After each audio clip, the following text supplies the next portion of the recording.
tarde a todos, bem-vindos a essa conversa aqui, esse bate-papo, que nós estamos reunindo aqui 3 mulheres que vão poder falar para a gente sobre suas trajetórias aqui e como foi para elas esse caminho de definição da atuação nessa área social tão importante para o desenvolvimento do país.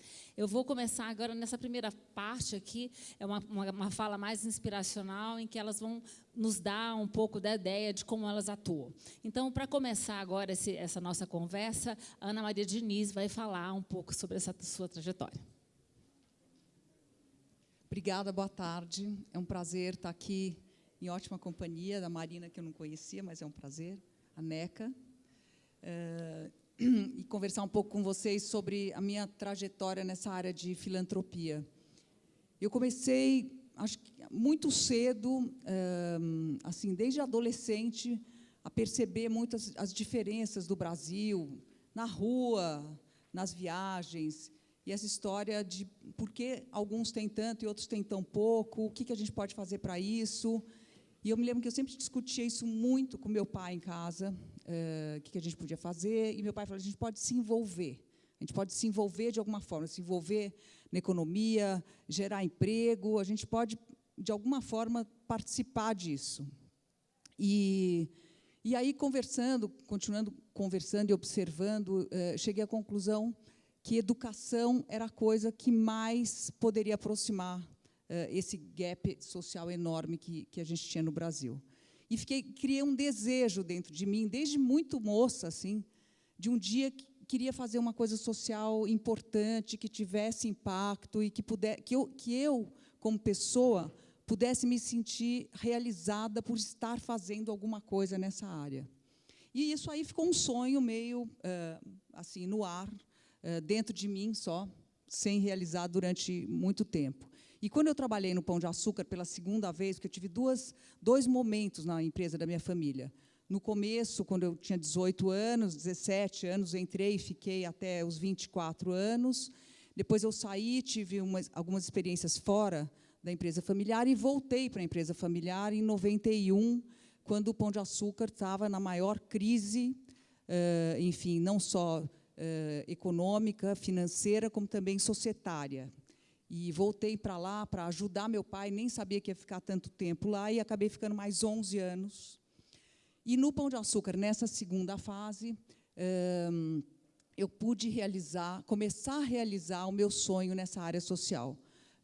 E aí comecei a discutir dentro da empresa essa ideia de que a gente podia fazer alguma coisa. Eu via aquela empresa tão descentralizada como era um grupo de supermercado, né?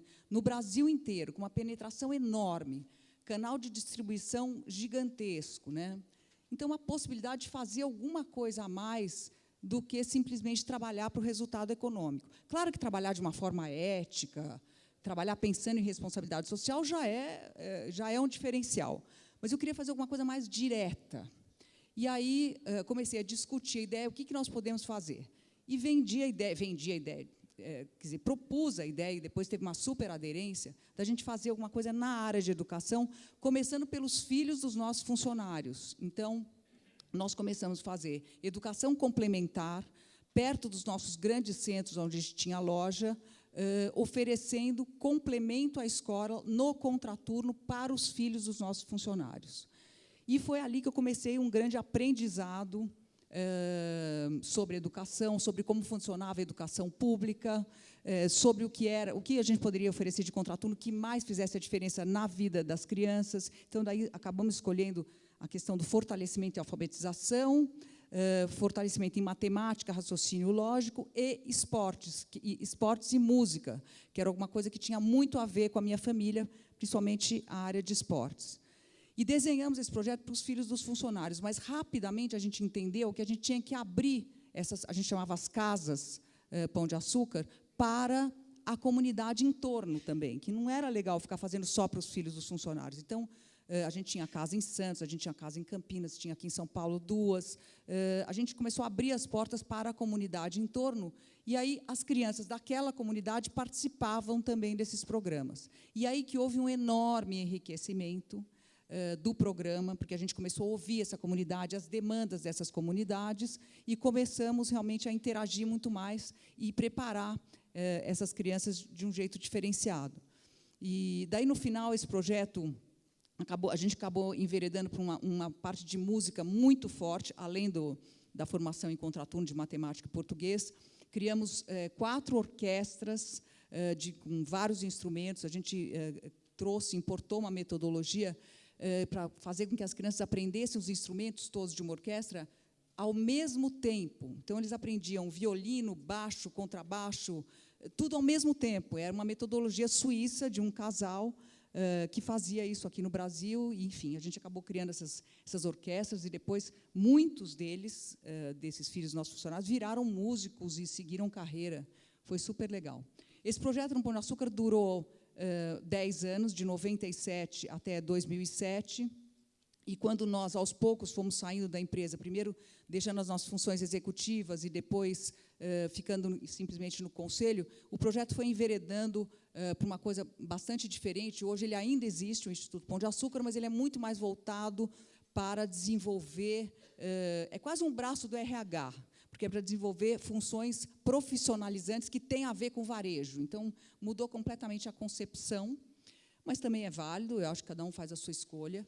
E quando, então, eu saí do Pão de Açúcar, eu resolvi continuar essa trajetória de educação de alguma forma. E fui fundadora de 2 movimentos que estavam nascendo ali, um em 2004, outro em 2005, que um era o movimento Todos pela Educação, que começou a ser pensado dentro de um grupo de empresários, mas com também pessoas da área pública, e governadores, e prefeito, e até pessoas do Ministério, ministro da Educação, que o Brasil precisava ter um projeto de país na área de educação que fosse maior do que qualquer governo e que fosse realmente um projeto para a gente avançar na qualidade da educação pública. Então, fui uma das fundadoras desse movimento, junto com muitas pessoas, inclusive a NECA, e a gente criou, então, as 5 metas para o Brasil atingir até 2022, que é o bicentenário da nossa independência no Brasil, e a gente acredita que a real independência é quando todas as crianças brasileiras estiverem realmente educadas com qualidade. Essa foi a inspiração do movimento. O movimento existe até hoje. A gente está a mais de 50% da nossa trajetória para chegar em 2022. As metas elas estão todas no rumo certo, mas andando muito devagar. E o que precisa fazer agora é acelerar bastante. E, só para terminar, eu sei que eu estou gastando um pouco de tempo demais. Para você contar um pouco como é que é a história do Península também agora, né? Como?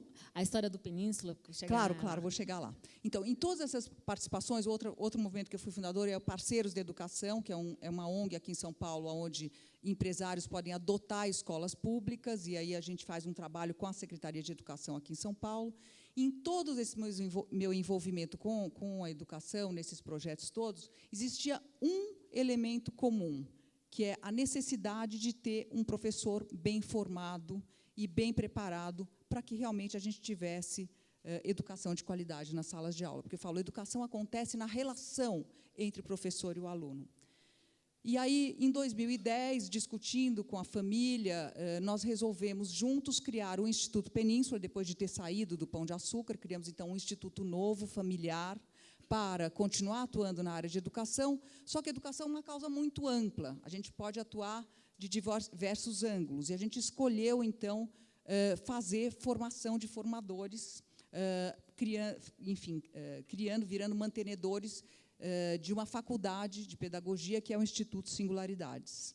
E, desde então, temos feito formação inicial de professores e também formação continuada. Acho que estamos fazendo muitas coisas inovadoras lá, mostrando que existe uma forma de formar esse professor para o século XXI, que é possível, e formar esse professor que vai dar aula em salas de aulas diferentes, em outros contextos.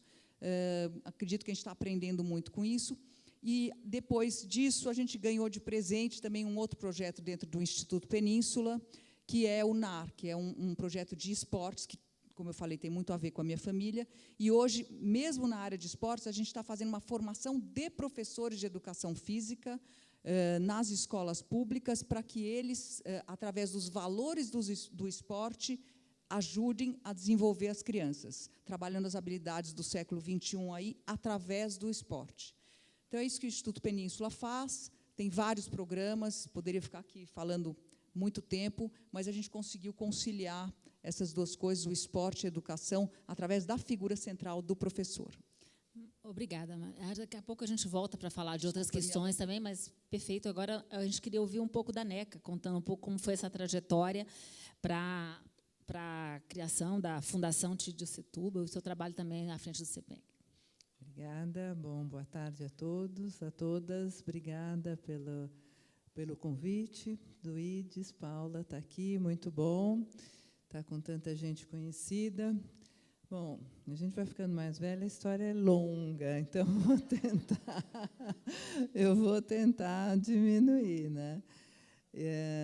Mas, assim, o início, pegando algumas etapas rápidas, né? Acho que o início da minha conscientização da questão social foi na época que eu estava no colégio, no antigo ginásio, né? Eu estudei num colégio de freiras, mas eram freiras muito jovens e muito atualizadas, tanto que depois a maioria delas se engajou na teologia da libertação. Então, eu tive uma formação bastante voltada para essa questão social, um colégio experimental, enfim, com muita pesquisa, com ótimos professores. Foi um grande privilégio poder ter estudado desta forma, né? E eu fui, então, a partir daí, acabei fazendo ciências sociais, em plena época, né? Eu entrei em 70 e sempre tinha aquela pergunta: como você vai estudar na USP ciências sociais, né? Como que seu pai deixa? Como assim? E também isso ao longo sempre me perguntam, né? Mas como que foi? Como é que é essa sua relação? Como é que foi tudo isso? E eu falo sempre que o meu pai sempre foi a pessoa que mais me apoiou em termos de ir para as ciências sociais. Ele achava o máximo que tinha uma filha que ele chamava que era intelectual, que estudava na USP. Para ele, a USP, o mundo se dividia entre a USP e as outras faculdades naquela época, né? Então, ele era uma pessoa que gostava de discutir, de ouvir o diferente, enfim, gostava do contraditório. Então, eu sempre tive um espaço interno de casa, e depois, ao longo de toda a minha vida, na época que eu entrei na política, a mesma coisa, de muito respeito pelas posições, e não quer dizer que se pensava igual, mas que se respeitava o diálogo e as diferentes perspectivas. Então, acho que eu falo disso porque isso me traz muito na minha trajetória toda. É uma marca muito forte na minha trajetória toda, né? Eu entrei depois das ciências sociais, fiz mestrado, fiz doutorado, mas eu entrei na área social, criando o SEMPEC em 1987, já num momento de pré-constituinte, onde já estava começando a se discutir muito essas questões das organizações da sociedade civil, e tinha a Lei Sarney, a questão da cultura. Então, foi nesse momento, eu criei o SEMPEC junto com mais duas outras pessoas, e já com esse foco de pensar a educação e a educação pública, né? Eu tinha tido outras experiências anteriores no âmbito privado, com pré-escola, com um outro instituto na área de educação. Então, enfim, assim como a Ana, acreditava que, para que eu pudesse estar atuando nessa área social e buscando, então, que sempre foi para mim a questão, que foram a questão das desigualdades sociais, né? E como eu poderia estar atuando nessa área. Então, a educação e a educação pública. Enfim, o SEMPEC já tem 30 anos, não é uma organização de investimento social privado, é uma ONG que atua, e todos os recursos vêm de elaboração de projetos no Brasil todo, com este foco. E eu fico muito feliz. Não estou mais na presidência do Conselho do SEMPEC, eu acho que a gente tem que fazer as passagens, e a gente está fazendo, eu fiz esse ano, mas de uma forma muito, enfim, com uma super satisfação de ter sido fundadora de uma organização que tem um reconhecimento hoje nessa área de educação. E, indo para a fundação, no meio deste caminho do SEMPEC, que, enfim, eu acabei deixando a presidência do SEMPEC este ano, mas, em 2006, eu, junto com os meus irmãos, resolvemos criar a Fundação Tite Setúbal. Não estava nada no meu radar criar a Fundação Tite Setúbal, né? Por isso que eu sempre falo a importância da gente dar atenção para as intuições e para os caminhos que te atravessam a vida de repente, sem ter nenhuma programação nessa direção. Então, assim, rapidamente, uma historinha rápida, no Natal de 2005, eu juntei com meus irmãos e eu falei, olha, a minha mãe morreu em 77, então, em 2005, já fazia muitos anos que ela tinha falecido, e eu falei, a gente precisa retomar. Meu pai, sempre uma figura muito forte, então, eu falei, a gente precisa retomar a história da mamãe para os nossos filhos, né, para pensar, para que eles não conheceram nenhum dos nossos filhos, minha mãe morreu antes disso, então, para a gente poder fazer essa história, eu falei, a minha mãe escrevia muito, tinha diários, cartas, cartões, enfim, desenhos, e tinha muito material. Eu falei, vou pegar isso para fazer um livro sobre ela, só para a família. E fiz o livro só para a família, tudo isso, fazendo um percurso da história pessoal dela. Mas aí, neste momento, sempre fala que eu fiz esse movimento e o livro para os meus filhos, meus sobrinhos, e tudo isso, no fundo, foi uma grande coisa que eu fiz para mim mesma, que foi uma redescoberta da minha mãe, na época que meu pai foi prefeito de São Paulo, e ela, como primeira-dama, ela criou o Corpo Municipal de Voluntários. Na época, eu estudava na USP, Ciências Sociais, me achava o máximo, e achava que o que ela fazia era uma coisa menor, bacana, né? Fazia, a primeira-dama da cidade, fazia um trabalho social e tal.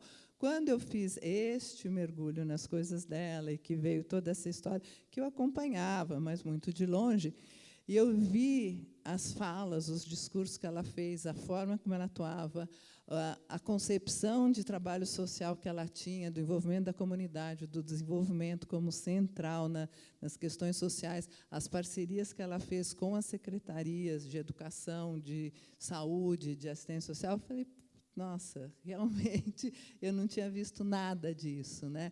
E aí, neste momento, eu juntei com os meus irmãos e falei, vamos fazer uma fundação, porque tinha o nome dela na Zona Leste, como meu pai era prefeito quando ela faleceu, tinha o nome dela, e ela atuou muito na Zona Leste, tinha o nome dela, que tem até hoje, em 3 equipamentos públicos, uma escola, um clube da comunidade e um hospital. E eu falei, vamos retomar, e eles toparam, e sempre foi retomar para poder estar reformando aqueles equipamentos. A escola estava preservada, mas o clube e o hospital estavam realmente, absolutamente decadentes, com 1000 problemas, etc., etc. Mas a ideia sempre foi retomar pensando como que a gente podia estar com um olhar de desenvolvimento local. Então, reformar os equipamentos, mas atuar de uma forma, aí, no caso, não seria com foco na educação, mas com foco da cidadania, do empoderamento da comunidade, num olhar mais sistêmico, né? Pensando, o foco era basicamente jovens e famílias, mas com o olhar da cultura, da educação, da saúde e tal. Então, assim, nesses 10 anos, a gente já está no 11º ano da Fundação, o olhar foi foco nesse olhar do desenvolvimento local e no empoderamento da comunidade, em direção dessa qualidade de vida. E aí, com toda essa experiência, depois eu posso contar um pouco mais, mas só aqui terminando esse primeiro momento, a partir do ano passado, a gente redirecionou a missão da Fundação. Então, toda essa experiência que tinha esse foco de desenvolvimento local, a gente, muito voltado para dentro da Zona Leste, especialmente São Miguel Paulista, a gente redirecionou um pouco pensando como, a partir da Zona Leste, deste local que a gente continua atuando, como que a gente pode estar olhando a cidade. Então, numa missão de estar fomentando iniciativas baseadas na justiça social, no desenvolvimento sustentável, continuamos com esse conceito, mas numa forma de estar discutindo as periferias, as desigualdades socioespaciais nessa relação com a cidade, né? E sempre numa atuação com outras organizações da sociedade civil, com universidades, com o mercado, com empresas, né, e com outras fundações. Então, assim, aí a gente fez esse olhar de estar fazendo esse diálogo das periferias com os outros centros com as periferias, numa atuação mais focada no que a gente sempre teve esse olhar, mas agora num foco maior para a questão das desigualdades sociais e socioespaciais. Então, assim, num primeiro rápido momento, é isso. Muito obrigada, Neca. Agora nós vamos passar a palavra para a Marina Pfeffer, que vai falar da Fundação Arimax. Ela, como integrante da 4ª geração, como é que você está construindo a sua trajetória nesse percurso aí familiar? Obrigada. Quando eu fui convidada a participar, eu fiquei muito feliz, e quando vi os nomes dessas 3 mulheres, fiquei muito mais. Então, é um prazer enorme estar aqui com vocês. Eu vou falar da Arimax e vou falar também um pouco sobre o meu trajeto pessoal. Então, quem eu sou, para onde eu tenho olhado e o que eu pretendo fazer pelos próximos anos. Então, assim como você, de criança, eu também me ligava muito aos contrastes. Então, a expressão disso como criança era perguntar para a funcionária de casa por que ela dormia lá todo dia, se ela tinha filhos, com quem que os filhos ficavam, se ela sentia saudades. Como adolescente, eu fugia de casa para ir para favelas, porque eu queria ver como a vida era do lado de lá. E depois, mais para frente, eu escolhi fazer psicologia como faculdade, porque eu tinha interesse muito grande pelos invisíveis, de como as pessoas e a sociedade se organizam. Então, eu comecei a minha carreira trabalhando em situações de altíssima vulnerabilidade, em penitenciária feminina, onde foi o Carandiru, hoje é uma penitenciária feminina, com abrigos, olhando para a política pública, a vara da infância e juventude, depois com saúde pública. E depois disso, eu fui trabalhar no mundo corporativo, na Odebrecht, onde eu passei 3 anos. Eu entrei na área de sustentabilidade da holding, e depois passei a trabalhar como executiva numa subsidiária que é de real estate. E, na paralela a tudo isso, por ter nascido nessa família, na 4ª geração, eu comecei a participar de um programa de desenvolvimento de acionistas e um olhar para a sucessão, que a gente já tem estruturado há 15 anos dentro da família, que o Daniel, até que está aqui, é quem conduz, eu acho que com muita maestria. Então, entrar para esse processo de sucessão, de desenvolvimento, me colocou em contato com muitas das dinâmicas da nossa família. A gente teve a oportunidade de ir para Harvard. Hoje mesmo eu vou viajar para Nova York, e depois daqui a gente vai pela 2ª vez no IMD. Então, eu estudo a caso de outras famílias também que têm patrimônio, que têm dinâmicas muito particulares, né? Então, dentro da nossa família, eu estou no Conselho de Família, no Conselho de Acionistas da Holding, no Conselho da Fundação Arimax, temos aqui a Ruth da Arimax, o Ariel também, e estou na diretoria executiva também da Fundação. Mas, para conversar aqui com vocês, eu queria elencar 3 pontos que eu acho que são essenciais para a gente conversar sobre filantropia no Brasil e também a filantropia internacional. Um desses pontos é identificação de valores e convergências familiares. O segundo ponto é visão de impacto. E o terceiro, pragmatismo. Então, o primeiro ponto é sobre identificação de valores e convergência. Eu acho que a gente precisa muito trazer o holofote para dentro, não na filantropia em si, mas para a dinâmica das famílias filântropas, essas famílias de alto capital.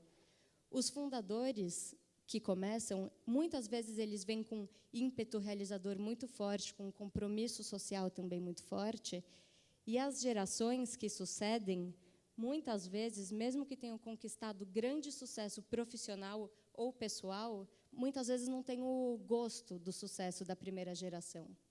E isso é porque eles já nascem com um patrimônio extraordinário, e é como se eles já estivessem no topo do Everest, mas chegaram de helicóptero.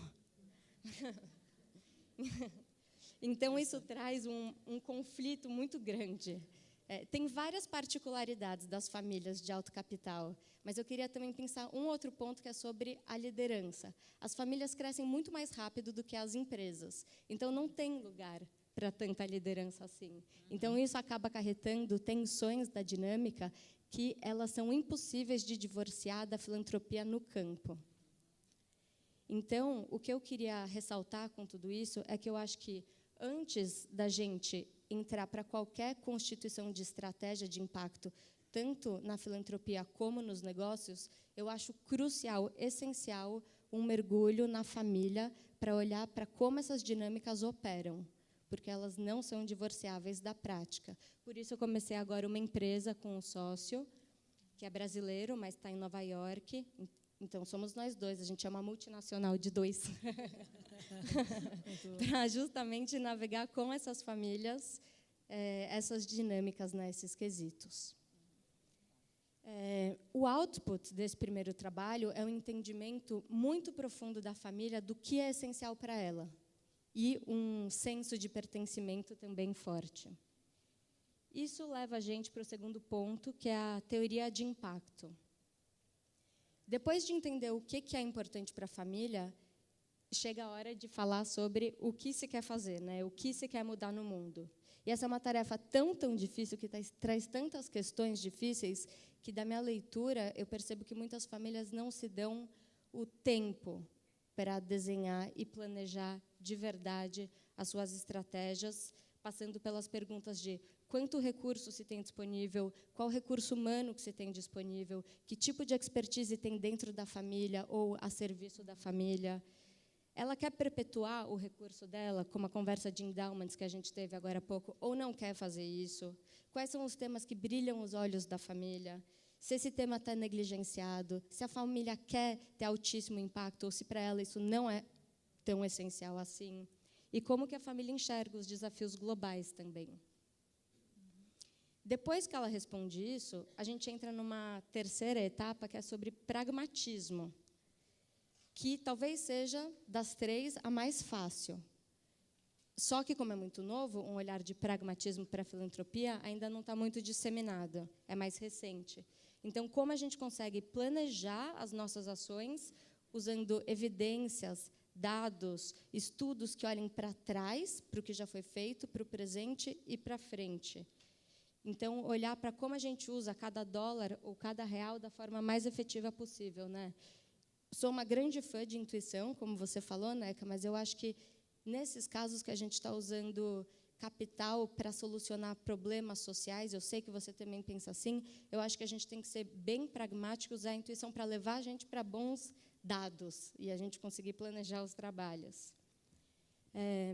Eu tive agora viajando 2 meses e meio, fui para o Quênia, para alguns lugares da Europa, para os Estados Unidos e também pela minha formação no campo social, e eu acho que grande parte da filantropia ainda está baseada num sentimento de feel good, de se sentir bem, e não está conseguindo entregar bem, como gostaria de fazer. Então, o desejo pode ser genuíno, mas, às vezes, a prática não está sendo entregue assim. Então, para não manter um tom pessimista, eu pensei 3 casos muito diferentes, mas que têm recortes que a mim inspiram muito, e eu acho que a gente está indo numa direção, que eu acho que eles vão numa direção bastante interessante. E eles 3 passam por identificação de valores, também pela teoria de impacto muito consolidada e pragmatismo. O primeiro é o Open Philanthropy Project. Não sei se vocês conhecem, esse é um caso que não está tão difundido. Quem criou foi o Justin Moskovitz, que é um dos fundadores do Facebook, junto com a Carrie, a mulher dele. E eles criaram, a partir de uma doação enorme, parece que de 8 bilhões de dólares, eles criaram uma organização de pesquisa para, em vários temas, encontrar as melhores oportunidades de filantropia para trazer uma maior efetividade e trabalhar com dados, alto impacto, trackability, temas negligenciados e dar oportunidade de outras famílias serem efetivas também. O segundo caso, que todos vocês conhecem, é Bill e Melinda Gates Foundation. Eles pegaram um tema que já era muito difuso, que era doença, saúde, né, a malária, e trouxeram uma abordagem muito nova. Eles entenderam por ciência que dava para erradicar a malária, só que exigia novas ferramentas e novas abordagens. E eles entraram para fazer isso, eles estavam dispostos. E um outro ponto que eu acho muito interessante deles é que não só eles são signatários do Giving Pledge, como eles também estão doando 99% do patrimônio deles e tem que dar esse dinheiro até 5 ou 10 anos depois da morte deles, o que é um a mais aí bastante interessante. E o terceiro caso é do Elon Musk, que não é um filântropo, mas dá para correlacionar a maneira como ele faz o investimento dele, que é um capital de tanto risco, que ele mesmo é o grande investidor, né? Ele está pegando os temas de maior impacto, como exploração espacial, o que acontece se a gente realmente entrar num risco existencial na Terra, né? Cidades solares, carros que não precisam de combustível fóssil. Então, eu vejo que ele tem realmente uma maneira de atuar muito guiada por propósito. Para finalizar, eu queria só fechar dizendo que, para mim, estudando o caso desses três, fica muito nítido que eles sabem o que é ser Bill e Melinda Gates, o que é ser Dustin e Carrie Moscovitz, o que é ser Elon Musk. E eles sabem quais são os valores que orientam a prática deles, eles sabem a responsabilidade que é ser de famílias, de alto capital econômico, e sabem muito claramente qual é a contribuição que eles querem deixar para o mundo. E, trazendo aqui de volta para a gente e para essa sala, para mim, a mensagem fica assim: como é que a gente consegue, com rigor, trabalhar dentro das nossas famílias e pelas nossas famílias para a gente realmente conseguir destravar esse alto impacto que essas grandes famílias têm capacidade de fazer para a gente viver num mundo mais igualitário e mais justo do que a gente vive hoje. Acho que cada uma, ao seu modo, colocou questões muito pertinentes e muito ricas aqui para iniciar esse debate. Eu vou começar aqui fazendo uma provocação. São três mulheres aqui à frente dessa discussão, representando três famílias importantes.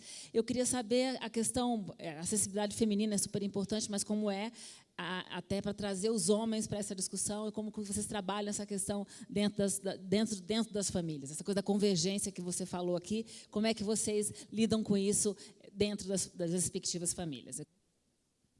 Bom, eu acho interessante, né, assim, ver as diferenças de geração, e é maravilhoso, né, porque quando a Marina coloca, ela está e que eu acho que é talvez o que muitas das pessoas aqui na sala estão trabalhando, ela já é a quarta geração, né?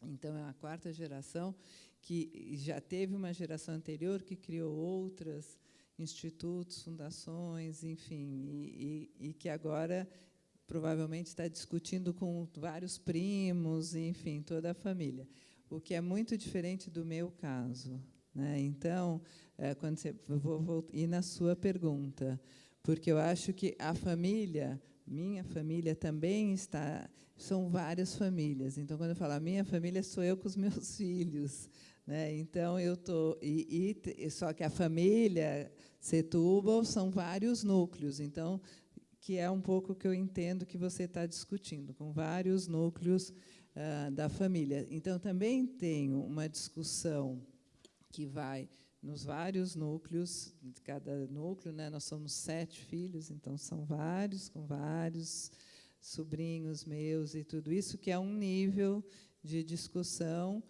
e onde eu acho que não tem um trabalho de filantropia conjunto. Então, é muito diferente aí de você. Na Fundação Tite Setúbal, eu tenho meus irmãos que fazem parte, o Zé Luiz, que muitas de vocês conhecem, a minha cunhada, a Rose, o Olavo, fazem parte do conselho, né? Mas eles não fazem parte de uma integração numa discussão tão grande de como é que vamos, para onde que vamos. Eles fazem parte de estar opinando dentro de reuniões de conselho, né? Então, é bastante diferente. Estou discutindo, neste momento, com os meus filhos. Então, eu estou pensando neste legado, como este legado vai estar passando para os meus filhos. Eu até ouvi uma frase do Bernardo, que está aqui, num outro encontro do GIF sobre família, que eu não quero deixar um peso para os meus filhos também da Fundação TID Setúbal, entendeu? Então, é uma discussão que a gente está fazendo de como isso vai estar se dando nessa passagem. Então, eu acho que é uma coisa de estar... Eu estou saindo da pergunta, né? Mas, enfim, eu vi que eu fui por outro caminho. Mas, então, a gente está começando a discutir como é que cada um está vendo os diferentes legados. Os legados são...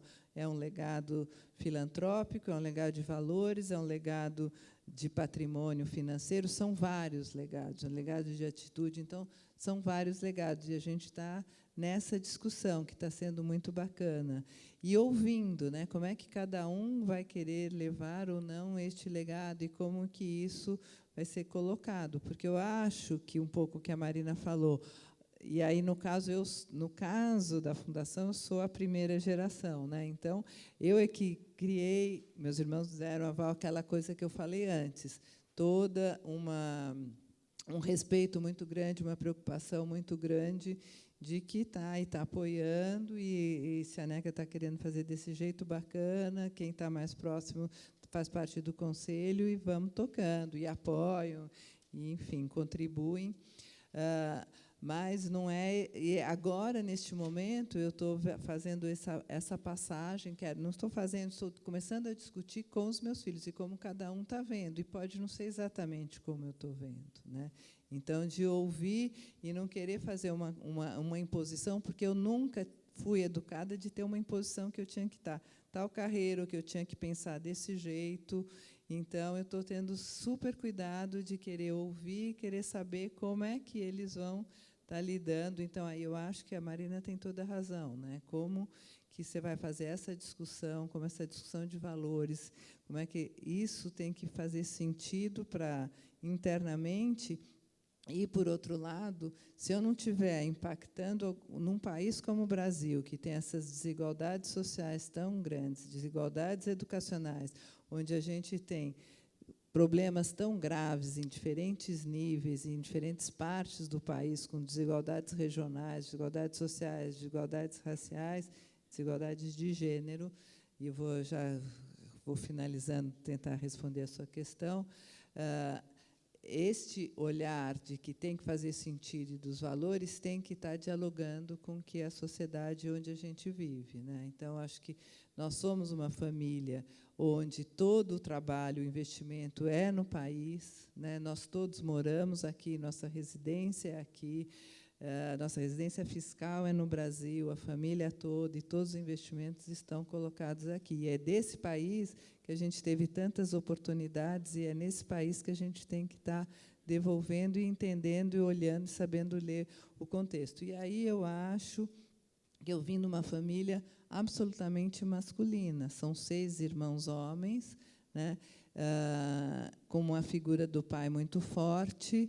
E, então, acho que eu tinha que ter essa força muito grande de estar para ter uma atuação que pudesse ser considerada.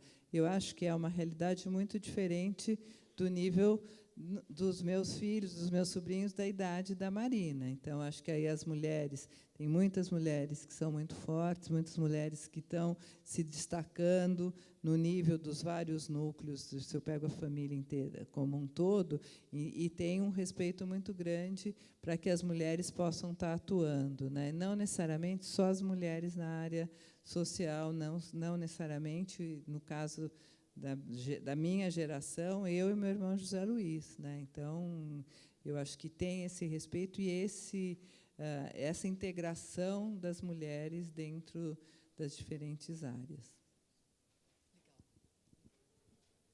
Bom, eu adorei o que você falou. Já vou querer colar em você. Não, realmente incrível, super inspirador, provocador. E na minha família, eu estou um pouco aqui no meio do sanduíche, talvez mais perto da NECA de idade do que da Marina, mas também fui eu a propulsora da criação da área social, e estou sempre na ponta de lança aí da família, como diretora do Instituto Península, presidente do Instituto Península, e também tendo criado lá o Instituto Pão de Açúcar, que é da onde vem a minha história, né, com a atuação social. Então, é uma família muito jovem, muito pequena, porque quando a gente fala da minha família, a gente está falando do braço do meu pai só, que, enfim, tem 4 filhos, agora tem 6, mas os outros 2 são pequenininhos, então... e o envolvimento é total dos membros todos da minha geração. Então, eu acho que a gente tem que aproximar essa discussão, você trazendo esse aspecto de você poder fazer um negócio social que também dê resultado, que você possa reinvestir no próprio negócio, ele provoca naturalmente essa discussão de valores e de impacto que você colocou. E acho isso muito saudável. A gente está começando a fazer isso na nossa família, a gente já tem investimento em alguns fundos de impacto, como a própria Vox, e alguns externos, fora do Brasil também, e acho isso legal, importante, acho que oxigena muito. Eu queria levantar a questão de gênero, que se a gente for dividir de uma forma muito radical, homens vão para o business, mulheres vão para a filantropia, né? E a filantropia é o primo pobre, é o lugar que não tem valor, né? Que não é valorizado. E eu acho que isso está mudando mesmo, acho que a fronteira está ficando mais borrada. Impact Investing, só para não perder essa oportunidade, eu acho que é uma grande pérola que está trazendo muitas aprendizagens, mas, a mim, pessoalmente, eu vejo com bastante preocupação filântropos migrando para essa área, achando que Impact Investing atende, às vezes, a população mais baixa economicamente e, às vezes, não vai para esse lugar. Então, acho que a gente precisa muito pensar em como diversificar bem portfólio, para pensar de verdade o que a gente está fazendo e com estudos longitudinais, né?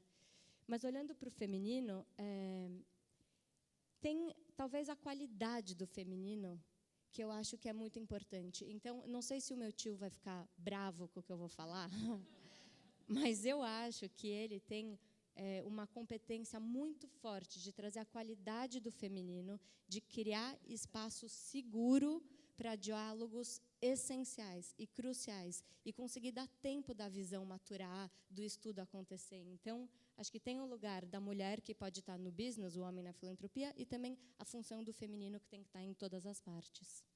Deixa eu só, desculpe, Sim, só queria fazer reforçar um pouco da Ana.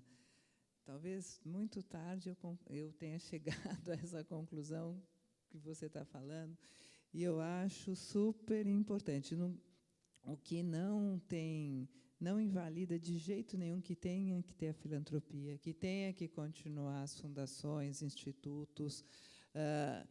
Acho que o negócio de impacto social acho super bacana, mas nada disso quer dizer que invalida fundações e institutos e tudo isso. Mas hoje eu concordo completamente com a Ana, que a gente tem um papel muito grande de influenciar e poder influenciar, ou ao menos discutir, ao menos tensionar, levar as questões para dentro da empresa. Concordo total, porque eu acho que a empresa tem um impacto maior, pode ter um impacto muito maior, uma grande empresa, que é o caso aqui. Então, o que nada quer dizer que é ou, é e, né? É e.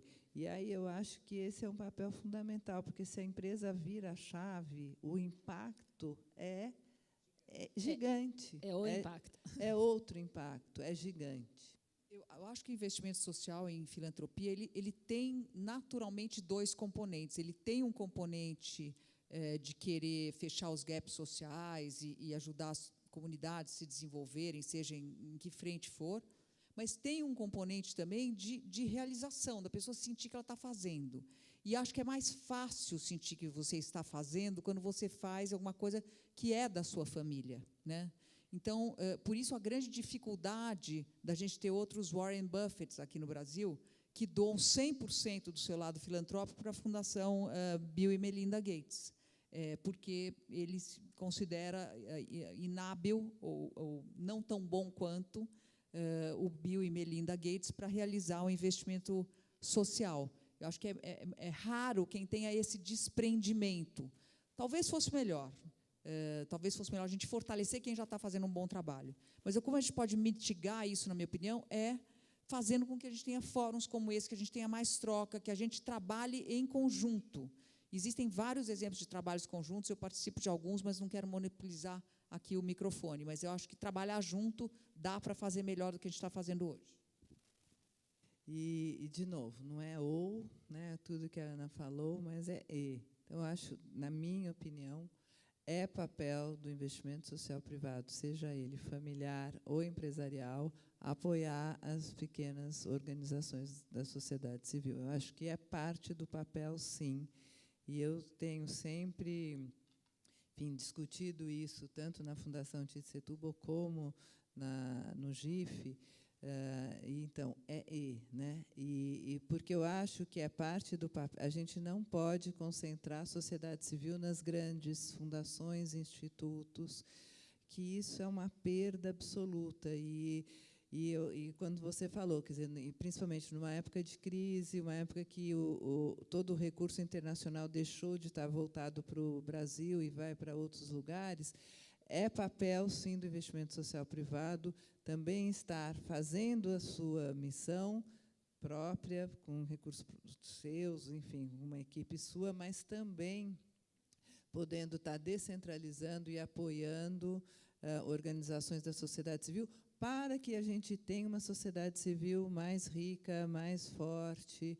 Então, eu acho que é um bom debate, acho que vale aqui uma mesa para essa discussão. A gente tem que olhar também para o volume financeiro que tem por parte do investidor social. Então, se o volume é menor, eu acho que faz muito mais sentido você fortalecer a sociedade civil com o que já existe. Agora, se você tem um volume importante, bem considerável, tem um tema que está negligenciado, uma abordagem negligenciada, você tem dados para criar uma boa abordagem para sanar ou contribuir de forma efetiva para aquele problema, eu acho que faz muito sentido ter uma organização própria.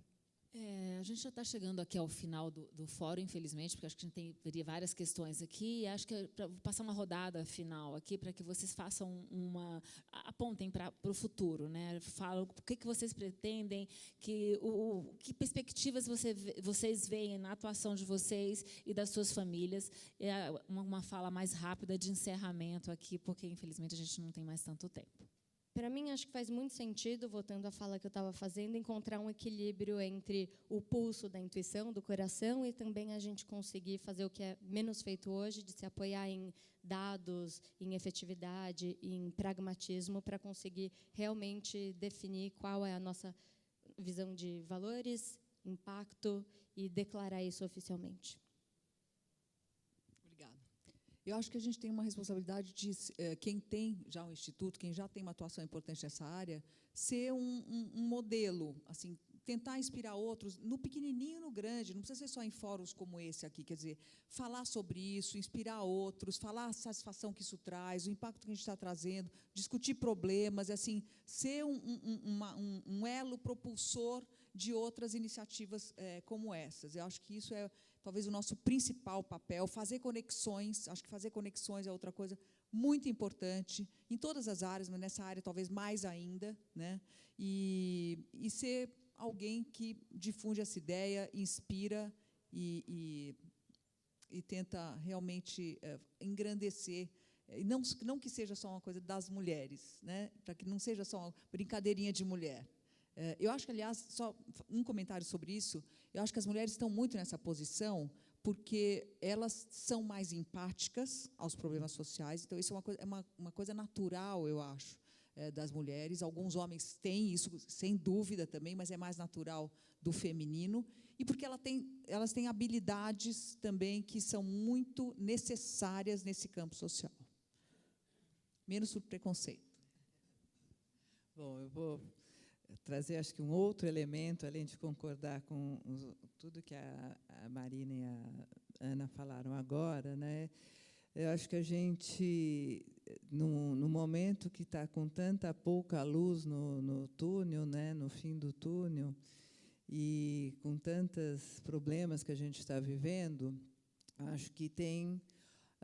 eu vou falar uma coisa bem contraditória, mas eu sou muito otimista pensando nos novos movimentos políticos dos jovens que estão atuando em diferentes movimentos, que estão criando agora diferentes ações.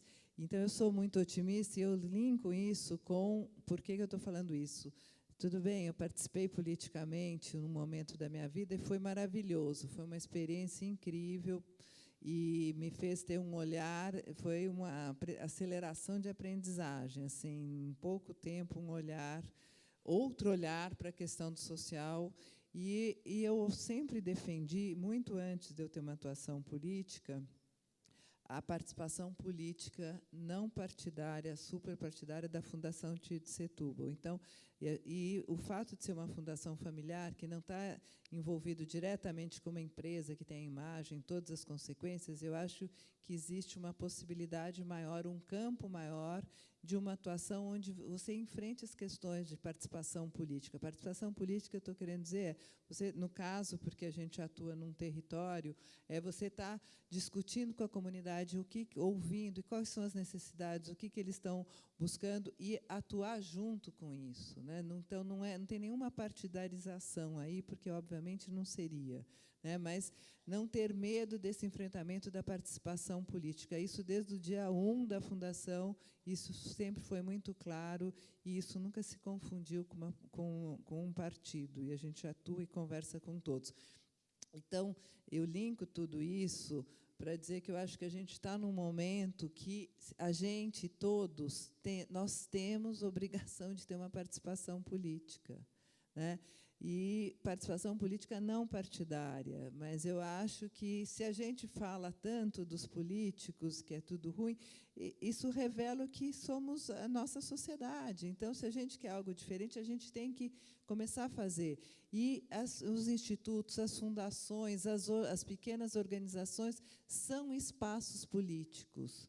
E eu acho que isso a gente tem que ter consciência desse papel, que eu acho que é muito importante e que vai fazer as próximas gerações e vai poder mudar ou não a sociedade que a gente quer para o país. Então, acho que está nas nossas mãos também poder ter esse tipo de atuação.